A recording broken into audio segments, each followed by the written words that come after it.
A continuación, entonces, vamos a analizar el circuito LC. L, inductor, C, capacitores. Recuerden que lo que tienen en común ambos elementos, el capacitor y el inductor, que almacenan energía. Como son solamente estos dos los elementos que van a estar conectados, por lo tanto, de alguna manera tenemos que tener energía almacenada en uno de estos elementos. En este caso vamos a considerar que el capacitor tiene una carga, o sea, sería la carga inicial. Esa carga inicial, entonces, le vamos a dar un valor, puede ser Q sub 0 o Q máximo. Esa carga va entonces a circular, ¿cierto? Esa carga que tiene el capacitor hace que tenga energía. Por lo tanto, al conectarle el inductor, el capacitor es solidario, por lo tanto, parte de su energía va a pasar al inductor, por lo tanto, va a haber un movimiento de carga. La carga va a empezar a variar, va a empezar a disminuir el capacitor, en cambio, el inductor va a empezar a aumentar la energía hasta que alcance un valor máximo. La energía alcanza un valor máximo, o sea, la intensidad corriente alcanza un valor máximo. Y luego, entonces, esa energía va a empezar a transformarse o va a ir hacia el capacitor. Entonces, aquí tenemos un circuito en donde un elemento le entrega parte de su energía al otro y después hay un intercambio de energía. Y ahí ese cambio va a ser variable, va a depender, va a ser función del tiempo. De otra forma, podemos decir que la carga en el capacitor va a aumentar, o sea, la carga va a ser función del tiempo y va a disminuir. Tiene una carga inicial y va a disminuir. Y el interruptor, entonces, por el inductor va a haber una corriente que va a ir aumentando hasta que alcance un valor máximo y después va a disminuir. Ambos valores van a estar en función del tiempo. Entonces, si aplicamos la segunda ley de Kirchhoff, o la suma de las diferencias potenciales de un circuito cerrado igual a cero, podemos escribir entonces.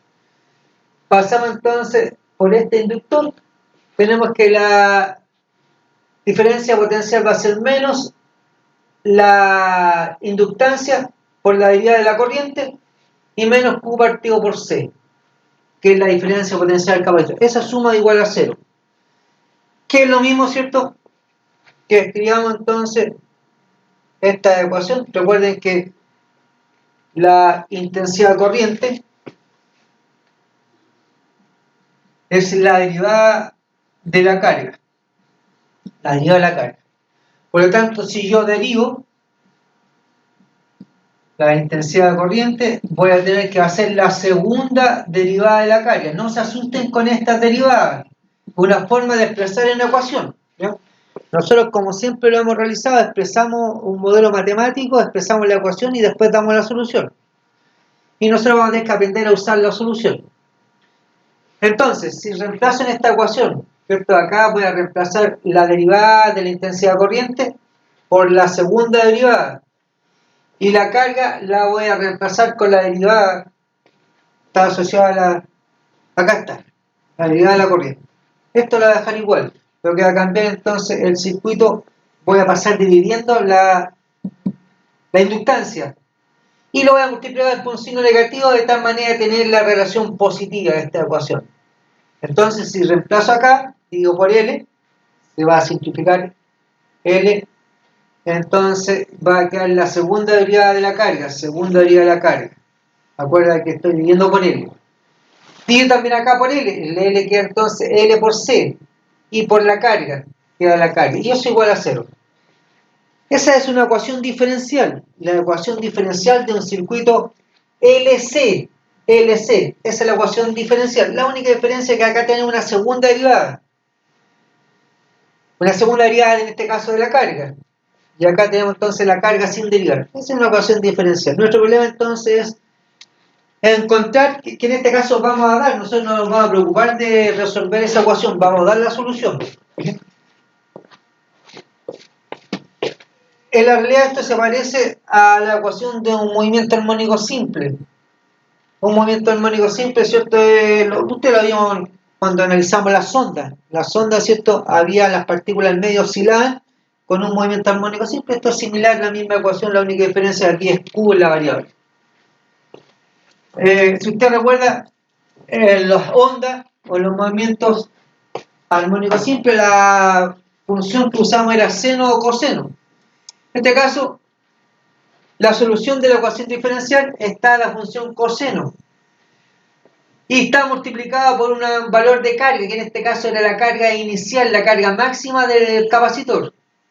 Entonces recuerden que la función coseno tiene valores máximo 1. Entonces si esto es 1, la carga es Q mayúscula. La carga en el capacitor es la carga Q mayúscula cuando esto vale 0.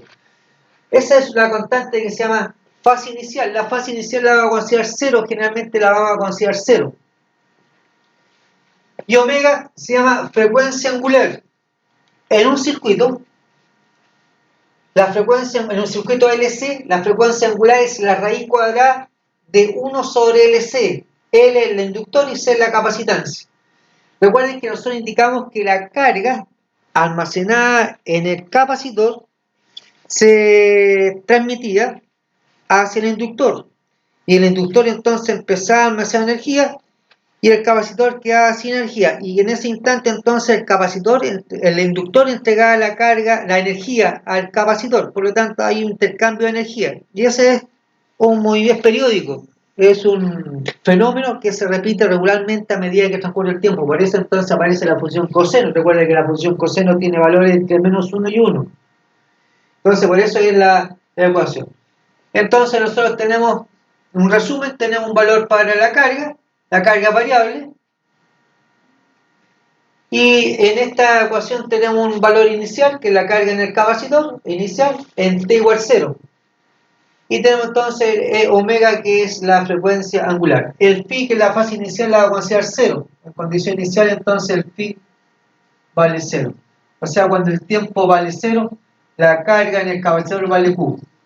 Entonces usted reemplaza acá, esto es 0, este es 0 y el coseno 0 vale 1, por lo tanto la carga en el capacitor, la carga Q, o Q mayúscula, o Q máximo. Esa entonces, un circuito LC. Ahí está entonces. Ahí lo dejamos. Eso es la corriente, ¿ves?